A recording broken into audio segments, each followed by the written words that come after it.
చేస్తూ ఉన్నాము. వాక్య భాగంలోనికి వెళ్దాం. నిర్గమాకాండము 3వ అధ్యాయము 1 నుంచి 6 వచనములు. నిర్గమాకాండము 3వ అధ్యాయము 1 నుంచి 6 వచనములు. మోషే మిద్యాను యాజకుడైన యిత్రో అను తమ మామ మందను మేపుచు ఆ మందను అరణ్యము అవతలకు తోలుకొని దేవుని పర్వతమైన హోరేబునకు వచ్చెను. ఒక పొద నడిమిని అగ్నిజ్వాలలో యెహోవా దూత అతనికి ప్రత్యక్షమాయెను. అతడు చూచినప్పుడు అగ్ని వలన ఆ పొద మండుచుండెను గాని పొద కాలిపోలేదు. అప్పుడు మోషే ఆ పొద ఎలా కాలిపోలేదో నేను ఆ తట్టు వెళ్ళి ఈ గొప్ప వింత చూచెదననుకొని దానిని చూచుటకు అతడు ఆ తట్టు వచ్చుట యెహోవా చూచెను. దేవుడు ఆ పొద నడుమ నుండి మోషే మోషే అని అతనిని పిలిచెను.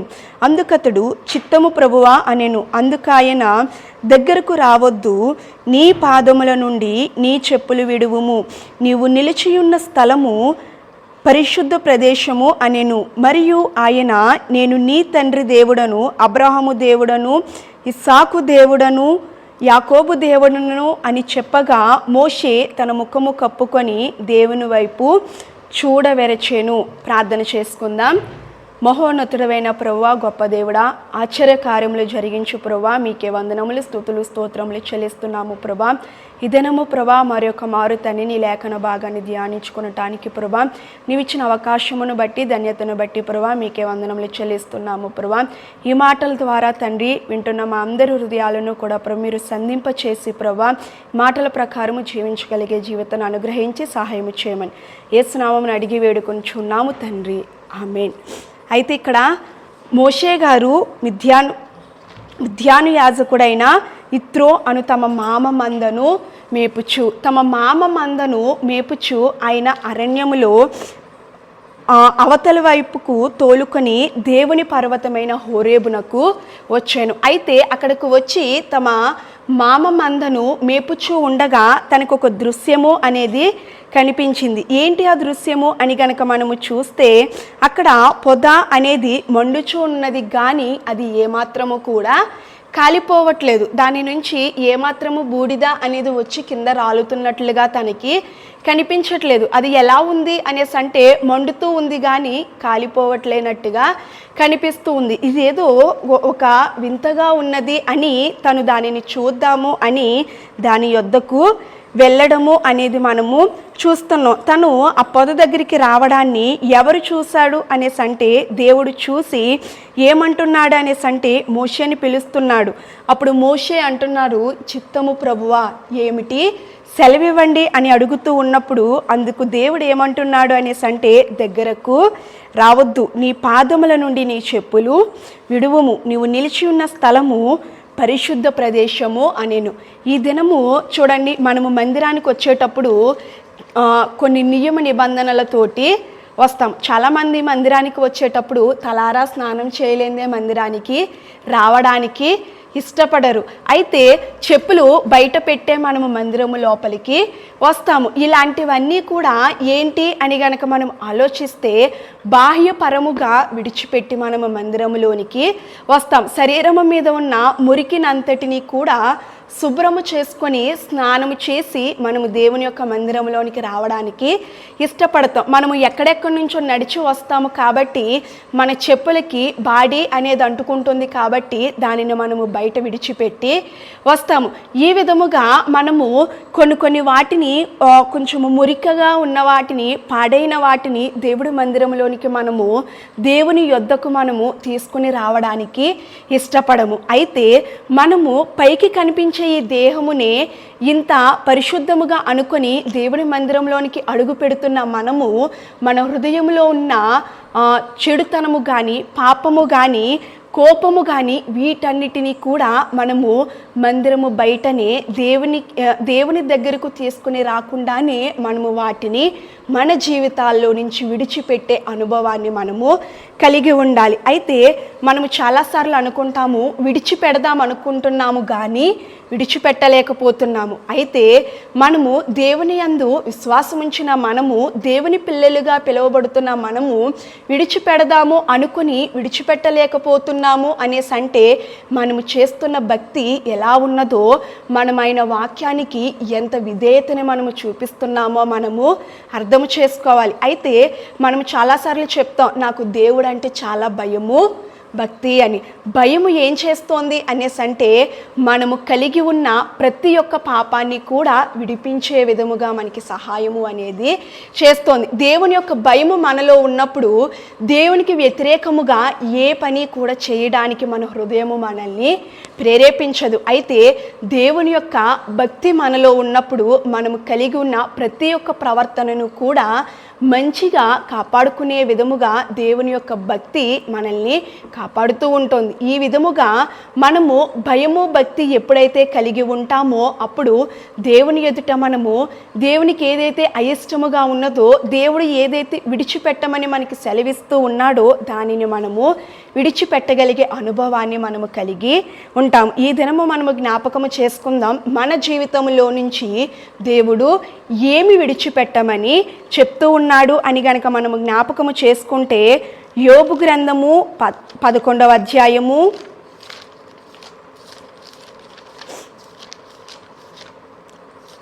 11వ అధ్యాయము 14వ వచనము గనక మనము చూస్తే, పాపము నీ చేతిలో నుండుట చూచి నీవు దాన్ని విడిచిన ఎడల నీ గుడారములో నుండి దుర్మార్గతను నీవు కొట్టివేసిన ఎడల.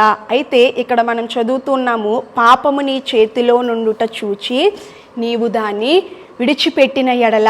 పాపము అనేది చూడండి, పాపము అనేది ఒక మనిషిని ఎంతవరకు అయినా, పాపం మన హృదయాన్ని ప్రేరేపిస్తూ ఉన్నప్పుడు ఒక మనిషిని ఎంతవరకునైనా కానీ ఆ పాపము దిగజారుస్తూ ఉంటుంది. నేటికి మనము బయట కలుగుతున్న అనేకమైన పరిస్థితులను చూస్తే వారి యొక్క కుటుంబము ఎంత పరువు మర్యాద ప్రతిష్ట కలిగిన కుటుంబం అయినప్పటికీ కూడా వారి హృదయంలో ప్రేరేపిస్తున్న పాపపు ఆలోచన వాటినన్నిటినీ కూడా ఒక్క క్షణములో, ఒక గడియలో నాశనము చేస్తూ ఉంటుంది. అయితే పాపము నీ చేతిలో నుండుట చూచి నీవు దాన్ని విడిచిన ఎడల. పాపము మన చేతుల్లో ఉన్నప్పుడు చూడండి, ఒక మంచి ఉదాహరణ మనము తీసుకుంటే, పాపము అంటే ఏమిటి అనేసి అంటే మనము ఏదైతే అనుదినము చూస్తూ వాడుతూ మన చేతుల నుంచి పక్కన పెట్టడానికి ఇష్టపడలేకుండా మనం ఉపయోగిస్తున్నాం. చూడండి, సెల్ ఫోన్ ఉంది కదా, దీనిని మనము ఎంత మంచిగా ఉపయోగించుకుంటే అంత మంచిగా మనకి ఉపయోగపడుతూ ఉంటుంది. అయితే మనము ఒకసారి చెడుగా ఉపయోగించడము గనక దీని నుంచి మనము నేర్చుకున్నాము అనేసి అంటే మనము కూడా ఊహించలేనంత చెడుతనములోనికి ఈ సెల్ ఫోన్ మనల్ని తీసుకుని పోతూ ఉంది.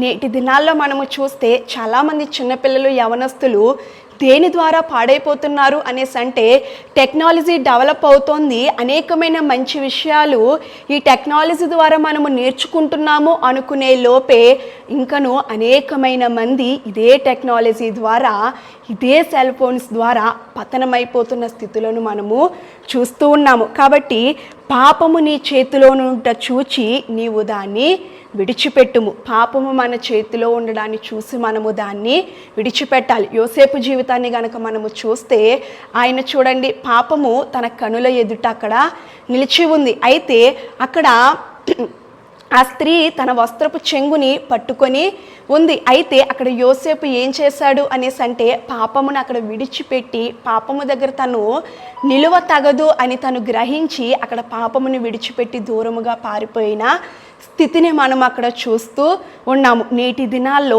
మనము కూడా పాపము మన కనుల ఎదుట జరుగుతూ ఉన్నప్పుడు, పాపము మన చేతిలో ఉన్నప్పుడు దానిని మనము విడిచిపెట్టడానికి మన హృదయాన్ని మనము సిద్ధపరచుకోవాలి. దేవుడు చెప్పాడు మోషేతోటి, నీ చెప్పులను నువ్వు అక్కడనే విడిచిపెట్టి రా. ఎందుకు అనేసి అంటే ఇది పరిశుద్ధ స్థలము. ఈరోజు దేవుడు నీ దేహమును ఆయన ఆలయముగా చేసుకొని ఉన్నాడు.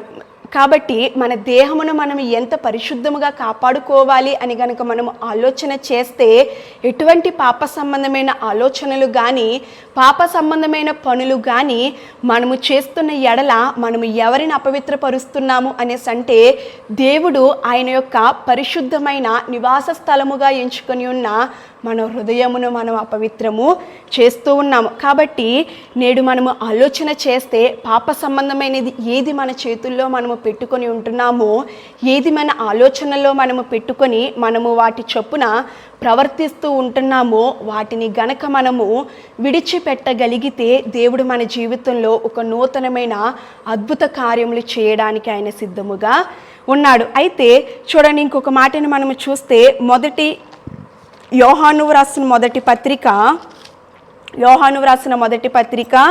1వ అధ్యాయము, యోహాను వ్రాసిన మొదటి పత్రిక 1వ అధ్యాయము 9వ వచనం మనము చూస్తే, మన పాపములను మనము ఒప్పుకొనిన ఎడల ఆయన నమ్మదగిన వాడును నీతిమంతుడును గనుక ఆయన మన పాపములను క్షమించి సమస్త దుర్నీతి నుండి మనలను పవిత్రునులుగా చేయును. చూడండి, మన పాపములను మనము ఒప్పుకోవాలి. ఎవరి ఎదుట ఒప్పుకోవాలి అనేసి అంటే మన దేవుని ఎదుట మనము ఒప్పుకోవాలి. మనము చాలా సందర్భాల్లో మనము చూస్తే ప్రార్థన అనేది దీర్ఘమైన ప్రార్థనలు మనము చేస్తూ ఉంటాము, కానీ ఆ ప్రార్థన నా దేవుని యొద్దకు చేరుతుందా లేదా అనేది మనము ఆలోచన చేసుకోవాలి.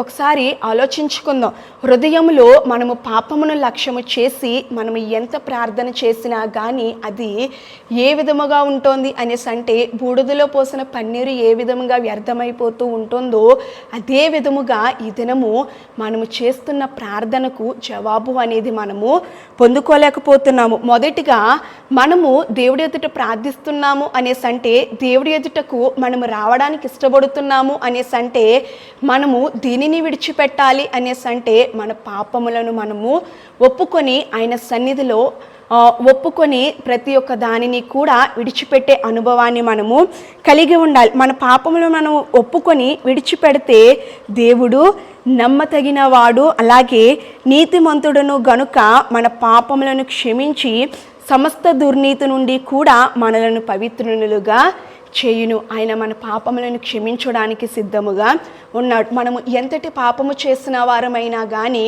ఆయన యొద్దకు వస్తే ఆయన క్షమించడానికి ఆయన సిద్ధముగా ఉన్నాడు. అయితే ఆయన ఈ భూమి మీదకి ఎందుకు వచ్చాడు అని గనక మనం ఆలోచన చేస్తే ఆయన నీతిమంతుల కొరకు రాలేదు, కానీ ఎవరైతే పాపము చేసి నశించిపోవడానికి సిద్ధముగా ఉన్నారో, ఎవరైతే తను ఎరగని వారుగా ఉన్నారో వారి కొరకు ఆయన ఈ భూమి మీదకి వచ్చినట్లుగా మనము చూస్తూ ఉన్నాము. కాబట్టి ఈ దినము మనము దేనిని విడిచిపెట్టేవారిగా ఉండాలి అనేసి అంటే పాపమును మనము విడిచిపెట్టేవారిగా ఉండాలి. ఇంకొక సందర్భాన్ని గనక మనము ఆలోచన చేస్తే చూడండి, ఏదైతే దేవుడు చేయమని మనకు సెలవిస్తూ ఉన్నాడో దానిని చేయకపోవడమే పాపము అని మనము చాలా సందర్భాల్లో వింటూ దేవుని యొక్క వాక్యంలో చదువుతూ వస్తూ ఉంటాము. అయితే దేవుడు ఏదైతే నీ జీవితంలో చేయొద్దు అని దేవుడు నీకు సెలవిస్తూ ఉన్నాడో నువ్వు దాని పట్ల నడుస్తూ ఉన్నావేమో జాగ్రత్త పడు, అది కూడా నువ్వు నేను చేస్తున్న పాపమే. కాబట్టి మనము దేవుడు మనకి ఏదైతే లక్ష్యాన్ని అనుగ్రహించి ఉన్నాడో ఆ లక్ష్యాన్ని చేరుకోకపోవడము కూడా మనము చేస్తున్న పాపమే. కాబట్టి దేవుడు నీ పట్ల నా పట్ల ఒక ప్రణాళికని కలిగి ఈ భూమి మీద మనల్ని ఇంకనూ సజీవులుగా ఉంచున్నాడు. కాబట్టి ఆ ప్రణాళికకి తగినట్టుగా కాకుండా మనము ఏ మార్గంలో నడుస్తున్నామో మనము ఆలోచన అనేది చేసుకోవాలి. కాబట్టి లక్ష్యాన్ని చేరుకోకపోవడము కూడా మన జీవితంలో ఒక పాపముగా మనము అంచనా వేసుకొనగలిగితే మనము ఎక్కడ ఆగిపోయిన వారిగా ఉన్నామో, ఎక్కడ పాపము చేస్తూ ఉన్నామో, ఇంకను దేనిని విడిచిపెట్టలేదో మనకి బాగుగా అర్థమవుతూ ఉంటుంది. అయితే ఇంకొక మాటని మనము చూస్తే కీర్తనల గ్రంథము 37వ కీర్తన, కీర్తనల గ్రంథము 37వ కీర్తన 8వ వచనాన్ని మనం చదివితే, కోపము మానుము, ఆగ్రహము విడిచిపెట్టుము, వ్యసన పడకుము, అది కీడుకే కారణము. కోపము మానుము, ఆగ్రహము విడిచిపెట్టుము. చూడండి, కోపము అనేది ఒక మనిషిని ఎంతటి కీడు చేయడానికైనా సరే ప్రేరేపిస్తోంది. అయితే దాని యొక్క పరిణామం ఎలా ఉంటుంది అనేసి అంటే తన కోపమే తనకు శత్రువు అని మనము కొన్నిసార్లు కొంతమంది సామెత వాడడాన్ని మనము చూస్తాం. మన కోపమే మనకు శత్రువై కొన్నిసార్లు మనము చేరుకోవలసిన గమ్యాన్ని చేరకుండా ఆపివేస్తూ ఉంటుంది. అయితే మనము దాని యొక్క చక్కటి ఉదాహరణ మనము బైబిల్లో నుంచి తీసుకొనగలిగితే ఆదికాండము 4వ అధ్యాయము 3వ వచనం నుంచి మనము చూస్తే, కొంతకాలమైన తరువాత కయీను పొలము పంటలో కొంత యెహోవాకు అర్పణగా తెచ్చెను. హేబేలు కూడా తన మందలో తొలిచూలన పుట్టిన వాటిలో క్రొవ్విన వాటిని కొన్ని తెచ్చెను. యెహోవా హేబేలును అతని అర్పణను లక్ష్యపెట్టెను, కయీనును అతని అర్పణను ఆయన లక్ష్యపెట్టలేదు. కాబట్టి కయీనుకు మిక్కిలి కోపము వచ్చి అతడు తన ముఖమును చిన్నబుచ్చుకొనగా, యెహోవా కయీనుతో, నీకు కోపమేలా? ముఖము చిన్నబుచ్చుకొని ఉన్నావేమి? నీవు సత్క్రియ చేసిన ఎడల తలనెత్తుకొనవా? సత్క్రియ చేయని ఎడల వాకిట పాపము పొంచియుండును. నీ ఎడల దానికి వాంఛ కలుగును, నీవు దానిని ఏలుదవు అనెను.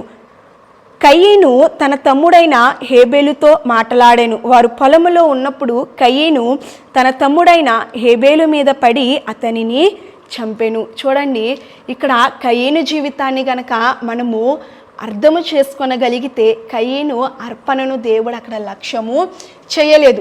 ఎవరి అర్పణను లక్ష్యము చేశాడు అని గనక మనము చూస్తే, తన తమ్ముడైన హేబేలు అర్పణను దేవుడు అక్కడ లక్ష్యము చేశాడు. అయితే అక్కడ జరిగిన సందర్భాన్ని చూసి కయీను హృదయంలో ఏమి పుట్టింది అనేసి అంటే, కోపము అనేది పుట్టింది. ఒక క్షణము ఆ కోపము పుట్టినప్పుడు దానిని కయీను అక్కడ విడిచిపెట్టలేకపోవడము వల్ల తన హృదయంలో ఒక ఆలోచన కలిగింది. ఏంటి అనేసి అంటే, తన సహోదరుడైన హేబేలును చంపుతాము అని ఆలోచన కలిగినప్పుడు తన కోపాన్ని తను నియంత్రించుకొనలేక ఏం చేశాడు అనేసి అంటే, తన హృదయము తనతో పలికిన మాట, తన కోపము చొప్పున అక్కడ తన తమ్ముడైన హేబేలును తను అక్కడ చంపి ఉన్నాడు. అయితే దాని తర్వాత జరిగిన పరిణామములను గనక మనము చూస్తే, 10వ వచనం నుంచి మనము చూస్తే, అప్పుడు ఆయన, నీవు చేసిన పని ఏమిటి?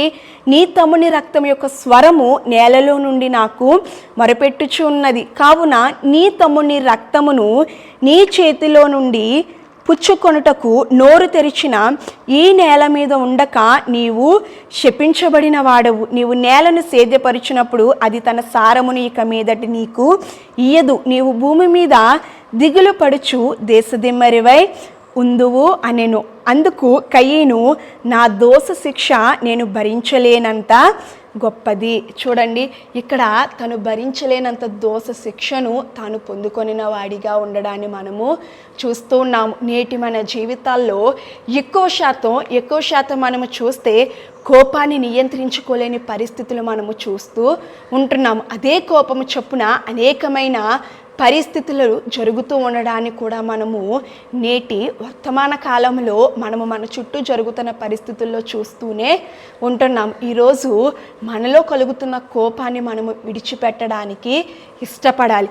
మనం ఆ కోపాన్ని గనక విడిచిపెడితే దేవుడు తన కృపను మన ఎడల చూపించడానికి సిద్ధముగా ఉన్నాడు. మనం ఆ కోపాన్ని గనక విడిచిపెట్టలేకపోతే మనము చేసుకున్న దానికి ప్రతిఫలము అనేది మనమే అనుభవిస్తాం. చూడండి, దేవుడు ఎవరి క్రియల చొప్పున వానికే ప్రతిఫలము అనేది ఇస్తాడు. అయితే మనము అంతకుముందు ఎంత భక్తిపరులమై ఉన్నాము, దేవుని కోసము ఎంత పని చేసిన వారమై ఉన్నప్పటికీ కూడా మనము చేస్తున్న పనిని మన హృదయంలో కలుగుతున్న ఆలోచనలను గనక కొన్నిసార్లు మనము నియంత్రించుకొనలేకపోతే దాని వలన వచ్చే పరిణామాలు అనేది ఎంత భయంకరంగా ఉంటుంది అనేసి అంటే, అది కొన్నిసార్లు మనము భరించలేనంత గొప్పగా కూడా ఉంటుంది. నేటి దినాల్లో చూడండి, శ్రమలు అనేది మనకు విస్తరిస్తున్నాయి అనేసి అంటే 2 కారణాలను మనము చూడవచ్చు. ఒకటి, మనము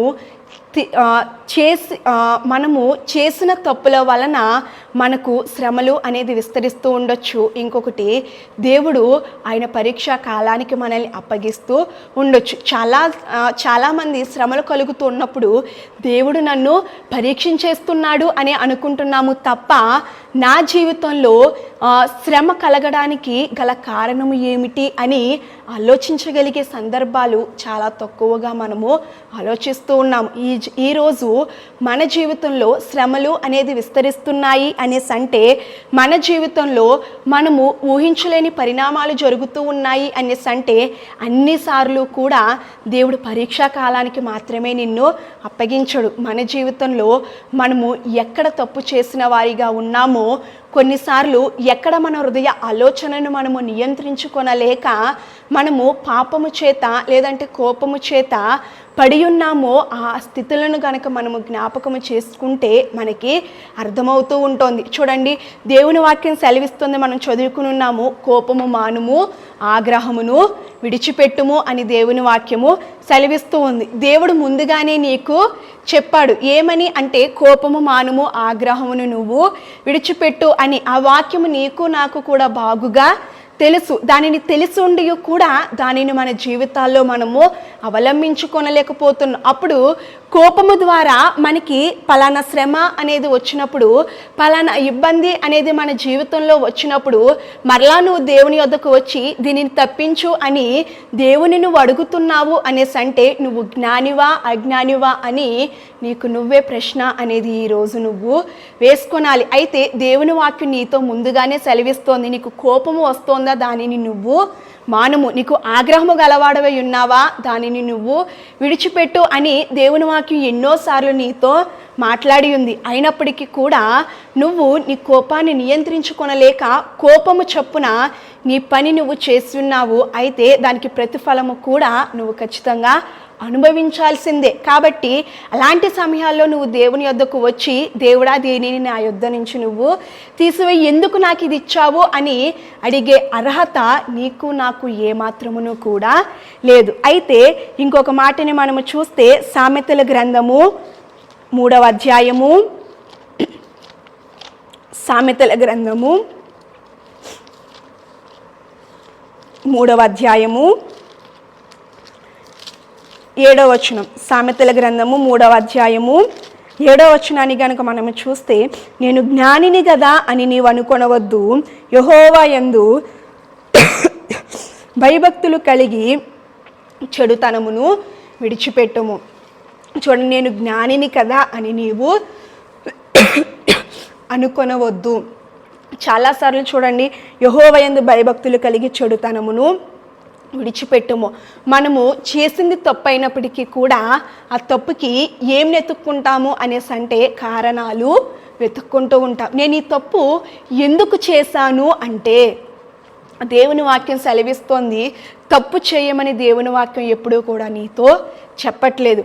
మనం చాలాసార్లు మనుషులుగా మనము మాట్లాడుతూ ఉంటాం, నేను తప్పు చేశాను, కానీ ఈ తప్పు ఎందుకు చేయాల్సి వచ్చింది అంటే తప్పు చేయడానికి కారణాలు మనము వెతుక్కుంటూ ఉంటున్నాం. ఆ తప్పుని అనేకురి ఎదుట తప్పు అని చెప్పినప్పుడు దానికి సంజాయిషి చెప్పుకోవడానికి కారణాలు అనేది మనము వెతుక్కుంటూ ఉంటున్నాము. అయితే నువ్వు తప్పుకి కారణం వెతుక్కుని ఎందుకు చేశాను అంటే అని నువ్వు చెప్పడము మొదలు పెడుతున్నావు అనేసి అంటే నువ్వు జ్ఞానివి కదా అనుకొనవద్దు.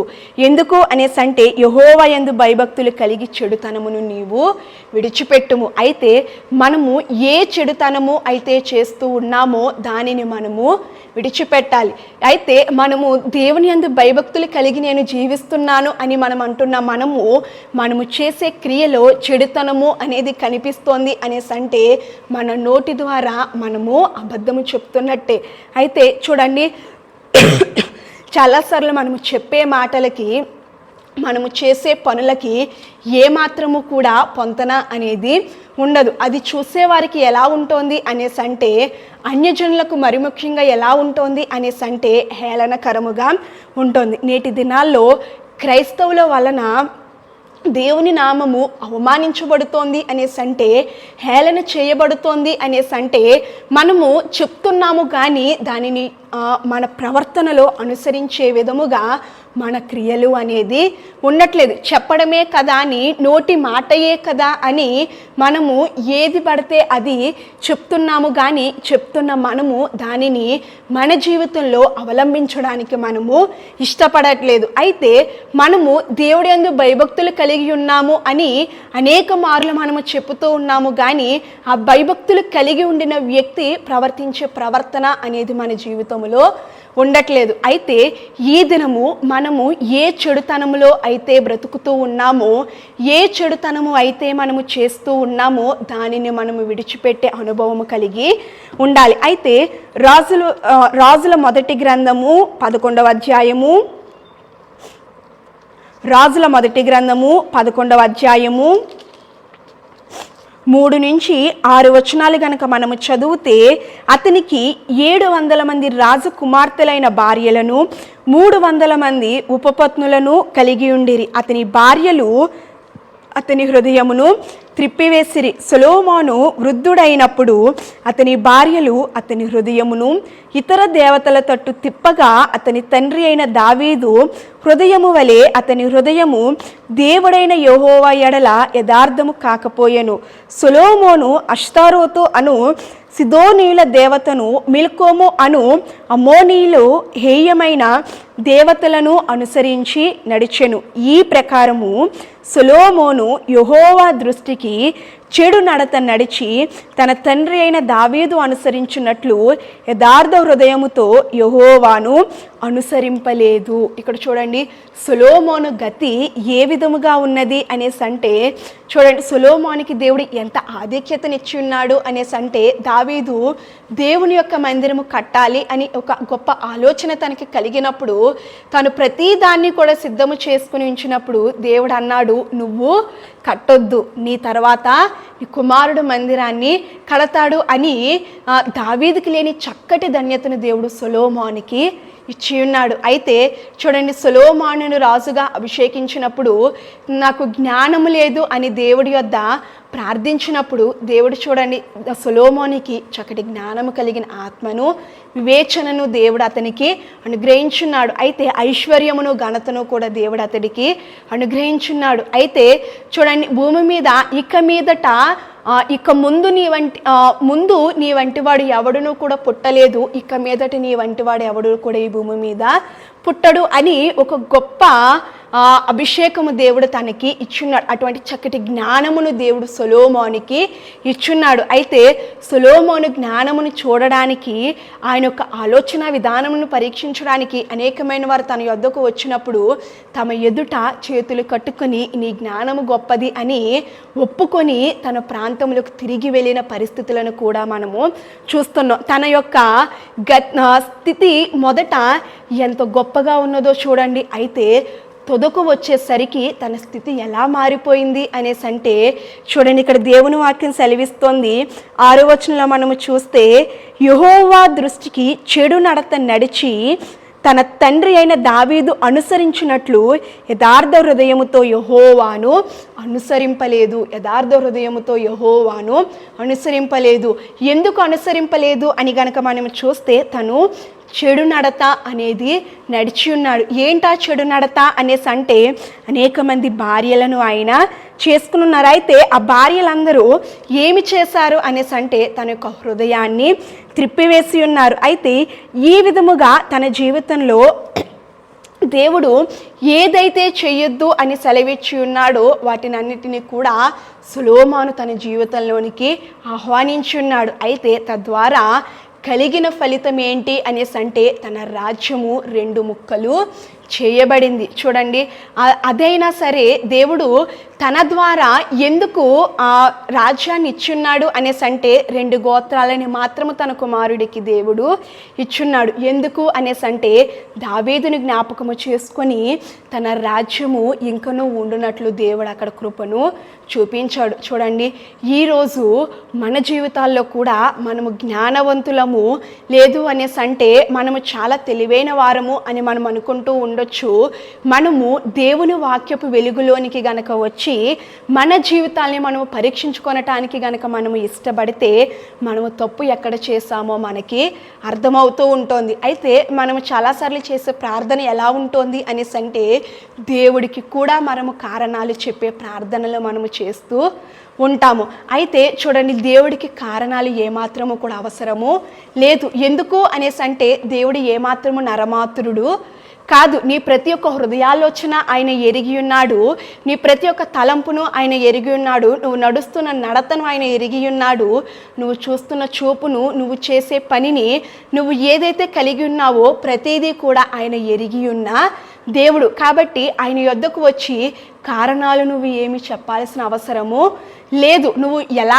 నువ్వు ఏదైనా తప్పు చేస్తున్నావు అనేసి అంటే, ఏదైనా పాపము చేస్తున్నావు అనేసి అంటే నువ్వు ఎందుకు చేస్తున్నావో నీ దేవుడికి తెలుసు. నువ్వు ఎలా చేస్తున్నావో కూడా నీ దేవుడికి తెలుసు. ఆయన నరమాత్రుడు ఏమాత్రమును కూడా కాదు. నిన్ను పుట్టించిన దేవునికి నీ జీవితంలో కలుగు ప్రతిదీ కూడా ఎరిగి ఉన్న దేవుడు నీ దేవుడు. కాబట్టి నేటి మన జీవితాల్లో మనము ఆలోచన చేసుకుందాము. మోషే చూడండి, మోషే దేవుని యొద్దకు వచ్చినప్పుడు నీ చెప్పులను నువ్వు బయటనే విడిచిపెట్టి, దూరంగానే విడిచిపెట్టి ఈ ప్రదేశమునకు నువ్వు రా. ఎందుకు అనేసి అంటే ఈ ప్రదేశము పరిశుద్ధమైనది. ఎందుకు అనేసి అంటే నేను అక్కడ ఉన్నాను కాబట్టి ఆ ప్రదేశము పరిశుద్ధము చేయబడింది. కాబట్టి ఈ దినము దేవుని వాక్యం సెలవిస్తోంది, నీ హృదయము దేవుని ఆలయమని నీవు ఎరుగవా. కాబట్టి ఈరోజు నీ హృదయము దేవుడు నివసిస్తున్న దేవునికి ఆలయమై, ఆయనకు నివాస స్థలమై నీ హృదయము ఉన్నది. కాబట్టి నువ్వు నీ హృదయములోనికి ఏ ఒక్క అపవిత్రతను కూడా లోపలికి తీసుకువెళ్ళడానికి నువ్వు ఇష్టపడకూడదు. ప్రతి దాన్ని కూడా హృదయము బయటనే నువ్వు విడిచిపెట్టి ఆ హృదయములో పరిశుద్ధమైన దేవుణ్ణి ఆరాధించడానికి నువ్వు ఇష్టపడాలి. అయితే అప్పుడు నువ్వు దేవుని యొద్దకు చూడండి, మోషే మనము చదువుకున్నట్లయితే మరలా నిర్గమాకాండము 3వ అధ్యాయము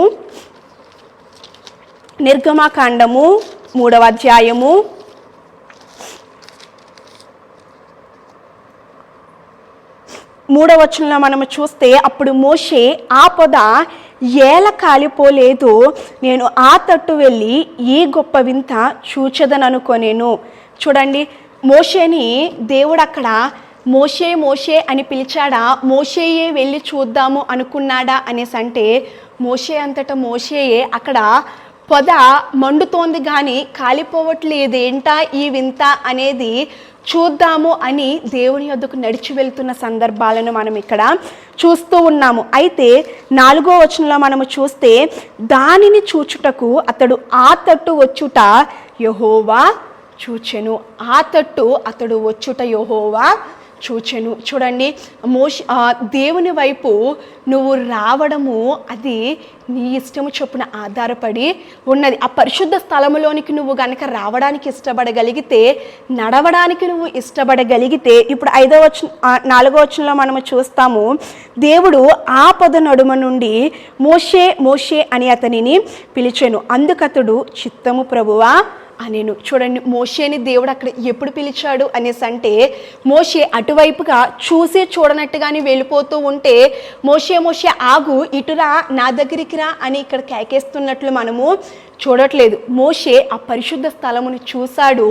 చూసి అక్కడ వింత చూద్దాము అని దాని యొక్క దగ్గరికి వెళుతూ ఉన్నప్పుడు మోషేతోటి దేవుడు అంటున్నాడు, వెళ్తూ ఉన్నప్పుడు పిలుస్తున్నాడు మోషేని దేవుడు. ఏమనంటే, మోషే మోషే నువ్వు నిలుచున్న స్థలము పరిశుద్ధము, కాబట్టి నీ చెప్పులు విడిచి నువ్వు లోపలికి రా అని. ఈ దినము మనము దేవుని యొద్దకు వస్తున్నాము అనేసి అంటే, ఆయన పరిశుద్ధ మందిరమునకు మనము అడుగులు వేస్తున్నాము అనేసి అంటే, ఆయన యొక్క పరిశుద్ధతను మనలో నింపుకోవాలని మనము ఆశ కలిగి ఉన్నాము అనేసి అంటే, దేవుడు ఈరోజు నీతో మాట్లాడుతున్నాడు, నువ్వు విడిచిపెట్టాల్సినవి నీ జీవితంలో నుంచి విడిచిపెట్టు. చూడండి, అక్కడ మోషే తన ఇష్టము చొప్పున ఆయన దేవుడి యొద్దకు రావడానికి తన మార్గములను అప్పగించుకుని ఉన్నాడు. కాబట్టి దేవుడు ఎప్పుడైతే చెప్పులను విడిచిపెట్టమన్నాడో తక్షణమే చెప్పులను విడిచిపెట్టి ఆ పరిశుద్ధ స్థలంలోనికి వచ్చినట్లుగా మనము చూస్తూ ఉన్నాము. ఈ దినము మన హృదయాన్ని ఆయనకు ఆలయముగా మనం అర్పించుకుని ఉన్నప్పుడు ఆయనను మనలో నివసింపమని మనము ఆయనను ఆహ్వానిస్తూ ఉన్నప్పుడు మనము విడిచిపెట్టాల్సినవి కూడా మనము విడిచిపెట్టాలి. అక్కడ మోషేతో దేవుడు చెప్పాడు, నువ్వు నా దగ్గరికి వస్తున్నావు కాబట్టి నువ్వు ఆ చెప్పులను అక్కడ విడిచిపెట్టి రా అని. అయితే ఈరోజు దేవుని తెలుసుకున్న మనము, దేవుని వాక్యాన్ని ఎరుగుతున్న మనము ఆయన యొద్దకు మనము వస్తూ ఉన్నప్పుడు పరిశుద్ధముగా మన జీవితాన్ని మనము కాపాడుకోవాలి అని ఆశ కలిగి ఉన్నప్పుడు విడిచిపెట్టాల్సినవి కూడా మనము ఖచ్చితంగా విడిచిపెట్టాలి. చూడండి, ఒకే చోట వెలుగును చీకటిని కూడా ఉండలేవు. అక్కడ ఉంటే వెలుగుండాలి, లేకపోతే చీకటి ఉండాలి, రెండు కలిసి అక్కడ ఉండలేవు. అయితే చూడండి, మన జీవితాల్లో కూడా మంచి చెడు అనేది కలిసి ఉండడము అనేది అసాధ్యము. అవి ఎలా ఉంటుంది అనేసి అంటే ఒకదానికొకటి వ్యతిరేకము, ఏమాత్రము కూడా అవి ఎన్నడూను కూడా కలవవు. అయితే ఈరోజు దేవుణ్ణి ఎరిగి ఉన్న మనము, దేవుని పిల్లలుగా ఎంచబడుతున్న మనము పరిశుద్ధత లేదు అనేసి అంటే పాపము మన హృదయంలో ఒకే చోట ఉండడము అనేది తగదు. నేను పరిశుద్ధురాలిని, నేను పరిశుద్ధుడిగా ఉన్నాను అని మనము చెప్పుకుంటున్నాము అనేసి అంటే మన హృదయములో నుండి మొదటిగా పాపమును మనము విడిచిపెట్టాలి, రెండవదిగా కోపమును మనము విడిచిపెట్టేవారిగా ఉండాలి, మూడవదిగా మనము చూస్తే చెడుతనమును మనలో నుండి, మన హృదయములో నుండి మనము విడిచిపెట్టేవారిగా ఉండాలి. అయితే దేవుడు ఈ బాహ్యపరమైన శరీరాన్ని దేవుడు కోరుకోనట్లేదు కానీ, ఈ బాహ్యపరంగా శుద్ధి చేయబడడాన్ని దేవుడు కోరుకోనట్లేదు కానీ, ఈరోజు నీ యొద్ద నుంచి నా యొద్ద నుంచి మన యొక్క అంతరంగం ఏ విధముగా ఉన్నది, మన హృదయము ఏ విధముగా ఉన్నది అని మాత్రమే ఆయన లక్ష్యము చేస్తూ ఉన్నాడు. చూడండి, మన అర్పణ పైకి ఎంత సుందరముగా ఉన్నా కానీ మనము అర్పించే మన మనస్సు సరి అయినది కాకపోతే దేవుడు అర్పణను ఏమాత్రము కూడా లక్ష్యము చేయడు. ఆ విధానాన్ని మనము కయ్యని జీవితంలో మనము చూసి ఉన్నాము. ఈ దినము మనము పైకి ఎంత పరిశుద్ధముగా పవిత్రులుగా మనము బయట చూసే జనాలకి కనిపించిన, పైన మన ప్రవర్తన కనిపించిన, మన హృదయ ఆలోచన లేదు అనేసి అంటే మన హృదయములో మనము పాపమును లక్ష్యము చేస్తే, కోపమును లక్ష్యము చేస్తే, చెడుతనమును లక్ష్యము చేస్తే మనము దేవుడి ఎదుట ఏ విధముగా ఉంటాము అనేసి అంటే పరిశుద్ధులుగా ఏమాత్రమును కూడా మన దేవునికి మనము కనిపించలేము. అయితే చూడండి, దేవుడు మనుషుడు ఏమాత్రము కూడా కాదు. మనము దేవుడు వాక్యం సెలవిస్తుంది, వేశ్యలనైనా ఆయన క్షమిస్తాడు కానీ వేషధారులను ఆయన క్షమించడు. ఈరోజు నేటి క్రైస్తవ్యంలో కనుక మనము చూస్తే వేషధారణ భక్తి అనేది చాలా ప్రబలమవుతున్న పరిస్థితులను మనము చూస్తున్నాము. పైకి వారు మందిరానికి వచ్చినప్పుడు లేదంటే సంఘముతో కలిసి ఉన్నప్పుడు వారి యొక్క ప్రవర్తన ఎలా ఉంటుంది అనేసి అంటే వీరికంటే పరిశుద్ధులు ఇంకా ఉండరేమో అన్నట్టుగా వారి యొక్క ప్రవర్తన కనిపిస్తూ ఉండొచ్చు. అయితే దేవుడు వారి యొక్క ప్రవర్తనను చూస్తూ ఉన్నప్పుడు, లేదు అనేసి అంటే వారు వ్యక్తిగతముగా ఉన్నప్పుడు, వారు తమ ఇంటిలో ఉన్నప్పుడు, బయట లోకముతో కలిసి ఉన్నప్పుడు వారి ప్రవర్తనను గనక చూస్తే ఎలా ఉంటుంది అనేసి అంటే పూర్తి వ్యతిరేకముగా మారిపోతుంది. మందిరంలో ఒకలాగా కనిపిస్తున్న ప్రవర్తన బయటికి వెళ్ళేసరికి ఎలా మారిపోతుంది అనేసి అంటే అక్కడ కనిపించింది నిజముగా ఈ వ్యక్తేనా అన్నట్టుగా వారి యొక్క ప్రవర్తన అనేది మారిపోతూ ఉండడాన్ని మనము చూస్తూ ఉన్నాము. ఈరోజు మన భక్తి అనేది ఏ విధముగా ఉన్నదో మనము ఆలోచన చేసుకునాలి. దేవుడి మందిరంలోనికి మనము వస్తున్నాము అనేసి అంటే, దేవుని వాక్యాన్ని ఇన్నాళ్ళుగా మనము వింటూ వస్తున్నాము అనేసి అంటే, ఇన్ని రోజులుగా దేవుని వాక్యాన్ని మనం చదువుతూ వస్తున్నాము అనేసి అంటే, ఆ వాక్యమునకు తగిన ప్రవర్తన మన జీవితంలో లేనప్పుడు, వాక్యము ఏదైతే మనల్ని విడిచిపెట్టమని చెప్తూ ఉన్నదో ఆ విడిచిపెట్టే స్వభావాన్ని మనం కలిగి ఉండలేనప్పుడు, మనము విడిచిపెట్టడానికి ఇష్టపడలేనప్పుడు చూడండి, మనము ఎంత భక్తి చేసినా అది వ్యర్థము. చూడండి, మనము కొత్త ఇంటిని కట్టుకోవాలి అని ఆశ కలిగి ఉన్నాము అనేసి అంటే ఆ స్థలములో ఉన్న పాత ఇంటిని మనము పడగొట్టాలి. అది పడగొట్టకుండా పాతది నాకు సెంటిమెంటు, పాతది నాకు ఇష్టము, ఆ స్థలములోనే దాని మీదనే ఇంకొక ఇల్లు, మంచి ఇల్లు నేను కడతాను అనేసి అంటే అది ఏమాత్రము కూడా సాధ్యము కాని పని. ఆ స్థలంలో నువ్వు ఇంకొక మంచి ఇళ్ళను కట్టుకోవాలి అని ఆశ కలిగి ఉన్నావు అనేసి అంటే అక్కడ ఉన్న పాత దానిని నువ్వు విడిచిపెట్టాలి. అయితే ఈ దినము మనము దేవుని ఎరగక మునుపు మన ప్రవర్తన ఎలా ఉన్నదో, అయితే దేవుని ఎరిగిన తర్వాత ఆ ప్రవర్తనను నువ్వు నేను ఖచ్చితంగా మార్చుకునేవారముగా ఉండాలి, విడిచిపెట్టేవారముగా ఉండాలి. విడిచిపెట్టాల్సినవి విడిచిపెట్టాలి, హత్తుకొనాల్సినవి హత్తుకోవాలి. అయితే మనం ఏం చేస్తాము అనేసి అంటే, దేవుని మందిరంలోనికి వచ్చినప్పుడు దేవుని ఎరగక ముందు మన ప్రవర్తన ఎలా ఉందో దేవుని మందిరంలోనికి వచ్చినప్పుడు కూడా మన ప్రవర్తన అలాగే ఉంటుంది. ఏమాత్రము కూడా మార్పు లేని ప్రవర్తన నువ్వు నేను ప్రవర్తిస్తూ ఉన్నప్పుడు మనము మందిరానికి వచ్చినా ఒకటే, రాకపోయినా ఒకటే. అనేకులు నిన్ను చూసి దేవుని తట్టు తిరగాలి అనేసి అంటే నీ ప్రవర్తనలో ఖచ్చితంగా మార్పు అనేది రావాలి. నువ్వు దేవుని ఎరగక ముందు ఏ పాపములో అయితే బ్రతికి ఉన్నావో, ఏ కోపములో అయితే బ్రతికి ఉన్నావో, ఏ చెడుతనములో అయితే బ్రతికి ఉన్నావో, దేవుని ఎరిగిన తరువాత, దేవుని వాక్యాన్ని నువ్వు చదువుతూ ఉన్న తరువాత, వింటూ ఉన్న తర్వాత వాటిని నువ్వు నీ జీవితంలో నుంచి విడిచిపెట్టాలి. అప్పుడు నీ ద్వారా అనేకులు ప్రభువు తట్టు తిరగగలిగే అవకాశము అనేది ఉంటుంది. చూడండి, నేటి క్రైస్తవ్యంలో మందిరానికి రండి మీరు అని ఎదుటివారికి చెప్తే చాలామంది ఏమంటున్నారు అనేసి అంటే, వెళ్ళిన నువ్వు ఏమైనా బాగుపడ్డావా అని అడిగే పరిస్థితులు మనము చూడట్లేదండి. మన చుట్టూ ఉన్న సమాజంలో మనము ఖచ్చితంగా చూస్తూ ఉన్నాము. ఎందుకు ఈ మాట వస్తుంది అనేసి అంటే, మన ప్రవర్తన మనము సరి చేసుకొనటానికి ఈ దినము ఇష్టపడట్లేదు. అయితే చాలాసార్లు కొంతమంది అన్యుల యొద్దకు వెళ్ళి సువార్తని చెప్తున్నప్పుడు వారు ఈ మాట అంటారు. ఏమని అంటే, దేవుడు మంచోడే కానీ దానిని వాక్యాన్ని బోధిస్తున్న వారు కానీ, ఆ వాక్యము వింటూ ప్రవర్తిస్తున్న వారు కానీ వారిని చూసేసరికి మందిరంలోనికి మాకు వెళ్ళాలి అని అనిపించట్లేదు అని. ఈ దినము చూడండి, మనల్ని బట్టి మన దేవునికి మహిమ వచ్చే విధముగా మన ప్రవర్తన అనేది ఈ దినమున ఉండాలి. అది ఏ విధముగా వస్తుంది అనేసి అంటే, మనము దేవునిలోనికి వచ్చినప్పుడు మన గత జీవితంలో దేనినైతే మన హృదయంలో పెట్టుకొని ఉన్నామో, దేవుడు ఏదైతే లక్ష్యము చేయొద్దు నీ జీవితంలో అని చెప్తూ ఉన్నాడో, ఏదైతే నీ జీవితంలో ఇక ఉండొద్దు అని చెప్తూ ఉన్నాడో, దానిని ఇంకనూ మన జీవితంలో గనక మనము అలాగే ఉంచుకున్న వారిగా ఉంటే చూడండి, మన గతి ఏమవుతుంది అనేది మనమే ఆలోచన అనేది చేసుకోనాలి. అప్పుడు దేవుని యొద్దకు, దేవుని యొక్క తీర్పులోనికి మనము వెళ్ళి, ప్రభువా నీ కోసం నేను మందిరం కట్టడానికి ధన నిధులని ఇచ్చాను, నీ మందిరంలో పరిచర్యలు చేశాను, తర్వాత నీ తట్టు అనేకురని నేను తిప్పాను అని మనము దేవుని విషయమే చేసిన ఎన్ని పనులను దేవుడి ఎదుట మనము చెప్పుకున్నా కానీ మన ప్రవర్తన అనేది దేవుడికి ఇష్టమైనదిగా లేనప్పుడు, దేవుడు చెప్పినది మనము మన జీవితంలో చేయడానికి ఇష్టపడలేనప్పుడు, దేవుడు ఏదైతే మన జీవితంలో నుంచి